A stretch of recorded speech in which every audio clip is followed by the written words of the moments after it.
13 subsidy സാധനങ്ങൾ ഈ സംസ്ഥാനത്ത് ഭക്ഷ്യ സിവിൽ സപ്ലൈസ് വഴി ഇറക്കുമതി ചെയ്യുമ്പോൾ ഈ നിൽക്കുന്ന ഭാരതീയ ജനതാ പാർട്ടിയുടെ കേന്ദ്രം ഭരിക്കുന്ന ഭരണാധികാരികളോട് നിങ്ങൾ ചോദിക്കേണ്ട ന്യായമായ ഒരു ചോദ്യമുണ്ട്. പെട്രോളിന്റെയും ഡീസലിന്റെയും വില വർധനവ്, പെട്രോളിന്റെയും ഡീസലിന്റെയും വില വർദ്ധിച്ചാൽ ഉപ്പ് തൊട്ട് കർപ്പൂരം വരെയുള്ള മുഴുവൻ സാധന സാമഗ്രികളുടെയും വില വർദ്ധിക്കുമെന്നുള്ള കാര്യം ഈ നാട്ടിലെ കൊച്ചു കുഞ്ഞുങ്ങൾക്ക് പോലും അറിയാവുന്ന കാര്യമാണ്. സംസ്ഥാന സർക്കാർ ഏർപ്പെടുത്തിയ സെസ്സങ്ങ് പിൻവലിച്ചാ പോരെ? തീർച്ചയായിട്ടും സംസ്ഥാന സർക്കാർ സെസ് ഏർപ്പെടുത്തിയിട്ടുണ്ട്. ഇപ്പോൾ തെരഞ്ഞെടുപ്പ് സമയത്ത് 2 രൂപ പെട്രോളിന്റെ വില കുറച്ചുകൊണ്ട്, ഡീസലിന്റെ വില കുറച്ചുകൊണ്ട് തെരഞ്ഞെടുപ്പ് ഗിമിക്ക് കാണിച്ചതുപോലല്ല ഈ മണ്ഡലത്തിൽ അല്ലെങ്കിൽ ഈ കേരളത്തിൽ സ്ഥായിയായ വികസന പ്രവർത്തനം സാധ്യമാക്കുന്നതിന് വേണ്ടി ഇടതുപക്ഷ ജനാധിപത്യ മുന്നണി ഗവൺമെന്റ് ഈ പറഞ്ഞ ഭക്ഷ്യ സിവിൽ സപ്ലൈസ് വഴിയുള്ള സാധന സാമഗ്രികളുടെ വിതരണം മാത്രമല്ല, കേരളത്തിന്റെ പൊതുവിദ്യാഭ്യാസം അരുണടക്കമുള്ള ആളുകൾക്ക് ഏത് ജംഗ്ഷനിൽ ചെന്ന് നോക്കിയാലും കാണാം അമ്പരചുംബികളായ തലയെടുപ്പുള്ള സ്കൂൾ കെട്ടിടങ്ങൾ ഈ കേരളത്തിന് സംഭാവന ചെയ്തത് കേരളത്തിലെ ഇടതുപക്ഷ ജനാധിപത്യ മുന്നണി ഗവൺമെന്റ് ആണ്. പക്ഷെ കടമെടുത്ത് കെട്ടിടങ്ങൾ നിർമ്മിച്ചതുകൊണ്ട് പാവപ്പെട്ട ജനങ്ങൾ പട്ടിണിയിലാണെന്നാണ് നാട്ടുകാർ പറയുന്നത്. കടമെടുത്ത് കെട്ടിടം നിർമ്മിച്ചു എന്നുള്ളത് ഇവിടെ ഉയർത്തുന്ന ഒരു വാദഗതിയാണ്.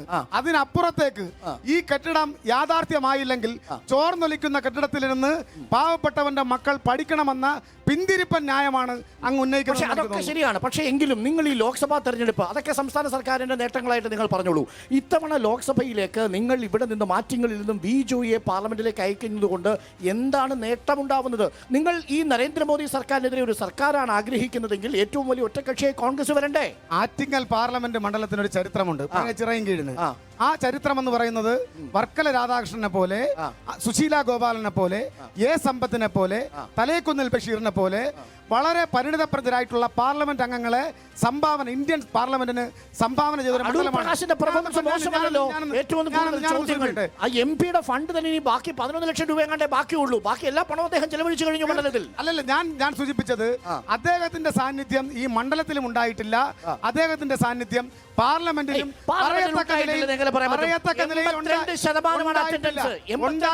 ഉണ്ടായിട്ടില്ല എന്നുള്ളത് വസ്തുതയാണ്. ഞാൻ ചോദിക്കട്ടെ, കേരളത്തിന്റെ നമുക്കറിയാമല്ലോ, നമ്മൾ ഈ നാട്ടിൽ ഒന്ന് കണ്ണോടിച്ച് ഒരു യാത്ര ചെയ്താൽ നമ്മുടെ വികസനത്തെ അടയാളപ്പെടുത്തുന്ന ഏറ്റവും പ്രധാനപ്പെട്ട കാര്യങ്ങൾ എന്ന് പറയുന്നത് 1 സ്കൂൾ കെട്ടിടങ്ങൾ, 2 സ്കൂൾ ബസ്സുകൾ, 3 ആശുപത്രികൾ, ആശുപത്രികളിലെ ആംബുലൻസ്, അതുപോലെ തന്നെ സ്കൂൾ വിദ്യാർത്ഥികൾ പഠിക്കുന്ന കമ്പ്യൂട്ടർ ലാബ്. ഇവയിൽ ഏതെങ്കിലും ഒന്നിൽ അടൂർ പ്രകാശ് ഈ നാടിന്റെ എംപിയുടെ രേഖപ്പെടുത്തിയിട്ടുണ്ടെങ്കിൽ